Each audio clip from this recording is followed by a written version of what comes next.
jadi pas kemarin kedatangan abang sendiri ke Polda, itu berarti dijawab dari panggilan Polda atas laporan dari dia atau seperti apa? Terkait hal kemarin pada tanggal 29 Juli tahun 2026, itu klien kami kaget karena dari pihak Polda memberikan surat secara resmi undangan klarifikasi terkait atas dugaan tindak pidana penggelapan, tindak pidana penggelapan jabatan dalam jabatan, tindak pidana pencucian uang, dan tindak pidana pemalsuan surat. Maka dari itu, ketika yang perlu kita ketahui bahwa ketika seseorang melapor dan kita sebagai terlapor dimintai keterangan secara resmi dari pihak kepolisian, maka kita wajib hadir sebagai warga negara yang baik. Kami hadir memenuhi panggilan, sehingga menurut kami dan klien kami ini kooperatif. Karena apa? Karena dengan klarifikasi tersebut agar proses ini lebih terang. Apakah ini peristiwanya masa lampau, terusnya hari ini dipermasalahkan dan itu diteruskan atau dihentikan? Karena ini perlu ditanda tanya ini nih, karena udah 33 tahun peristiwa gitu. Baik kan gitu.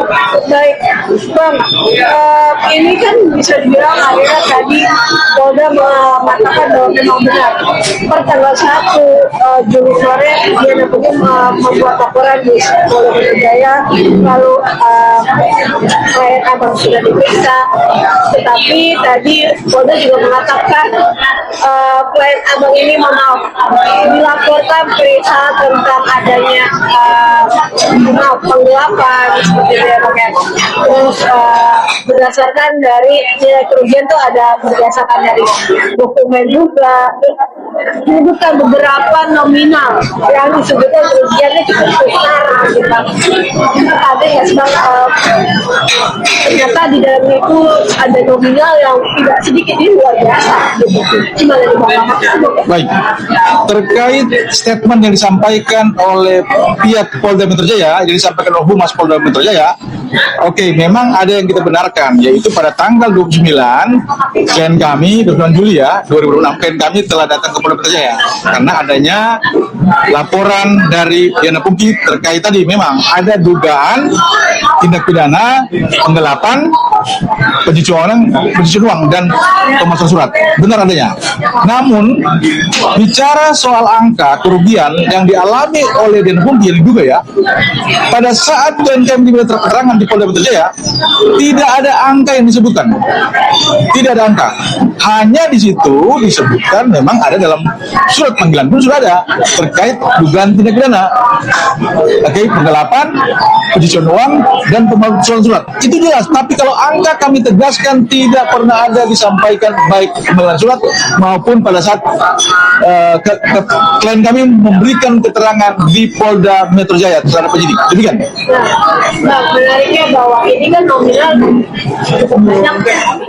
Saat pemanggilan kemarin, apakah saat pemanggilan itu terkait tambahannya ini menangkis dari pernyataan dari Diana Pungki melihat mungkin ada surat-surat kah atau bagaimana sebagai kemarin di Polda? Baik, terkait yang disampaikan oleh Humas Polda Metro Jaya, silakan saja, itu narasi yang dibangun, monggo. Tetapi kami mau katakan di sini bahwa klien kami telah dituduh ya, bahkan pasal berlapis, ya. Saya mau katakan di sini bahwa ada asas yang menyatakan bahwa tori incumbit onus probandi. Siapa yang mendalilkan, siapa yang menuduh, maka dia harus membuktikan. Silakan kalau pihak Diana Pungki punya bukti-bukti, silakan hadirkan terhadap penyidik Polda Metro Jaya. Kami juga punya bukti-bukti untuk membantah semua itu. Demikian. Benar.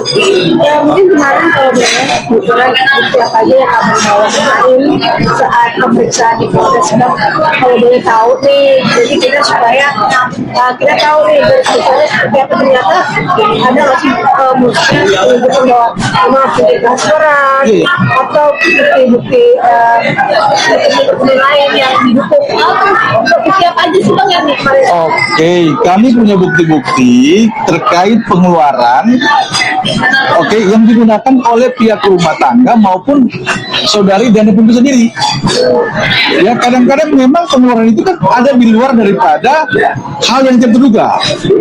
Ya, jadi ada pengeluaran selain tadi kebutuhan rumah tangga dan kebutuhan pribadi Diana Pungki, juga ada kebutuhan yang lain di luar dugaan. Tentu kami tidak buka di sini. Ada pengeluaran yang membengkak yang justru keperluannya di luar rumah tangga dan di luar keperluan Diana Pungki. Dan itu ada, dan itu atas perintah daripada saudari Diana Pungki.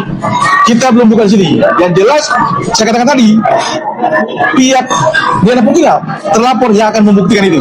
Silakan saja. Kami menunggu dan kami juga otomatis sudah punya bukti-bukti untuk nanti kita keluarkan. Demikian. Nah, sebelum adanya pemanggilan di Polda, apakah ada niatan untuk kayak bermusyawarah, kita kayak membicarakan gitu kan? Karena kan biasanya kalau aja saya orang awam kan, biasanya kan dibawa dulu secara kekeluargaan, baru kalau tidak melihat ketemu baru dibawa ke Polda. Ada pertemuan? Oke, sebetulnya pihak klien kami ingin menyelesaikan masalah secara kekeluargaan. Namun yang dilakukan oleh pihak Diana Pungki melalui pengacaranya, dia memberikan somasi atau mengirimkan surat somasi itu salah alamat.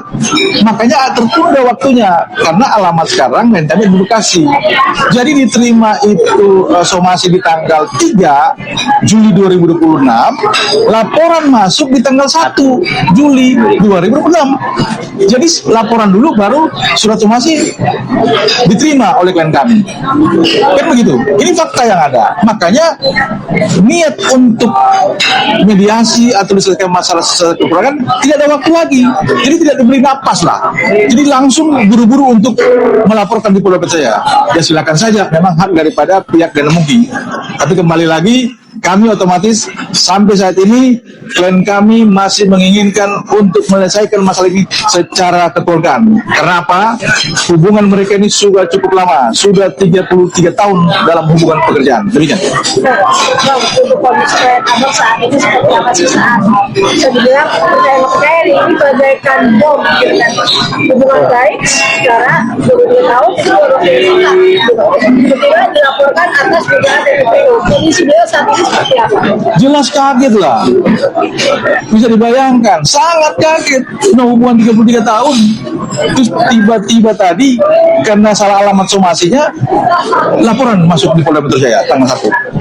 Tanggal 3 baru terima somasi.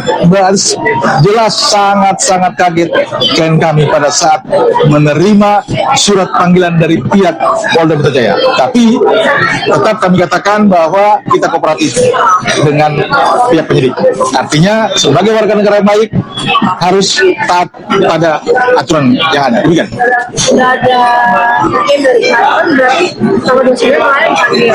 29. Sudah ada info selanjutnya apa sih Bang dari pemanggilan kemarin? Mungkin ada info baru kah? Baik, rekan-rekan, saya yang menjawab. Terkait setelah undangan klarifikasi dan selesai, dan terkait untuk bagaimana untuk pemanggilan selanjutnya dan lain-lain, itu kami menyatakan bahwa itu pihak kepolisian lah yang punya kewenangan terhadap itu. Dan kami tidak ada informasi terkait lebih lanjut untuk apakah mengirimkan surat kembali Yang jelas kami akan menghadirkan alat bukti yaitu berupa surat, dan itu menurut kami itu cukup relevan dengan perkara ini yang membuat lebih terang daripada cahaya sebagaimana dikatakan adigium hukum yang disebutkan oleh rekan saya. Klien aku udah mencoba buat kayak komunikasi baik ke personal ya, secara ini jadi lebih detail, maksudnya tanpa adanya kuasa hukum. Secara personal ini menghubungi lah, kenapa sih kok gue dilaporin, dan ada secara langsung ke Diana Pungki sendiri. Oke, dari Diana Pungki sudah tidak mau lagi dia menutup diri.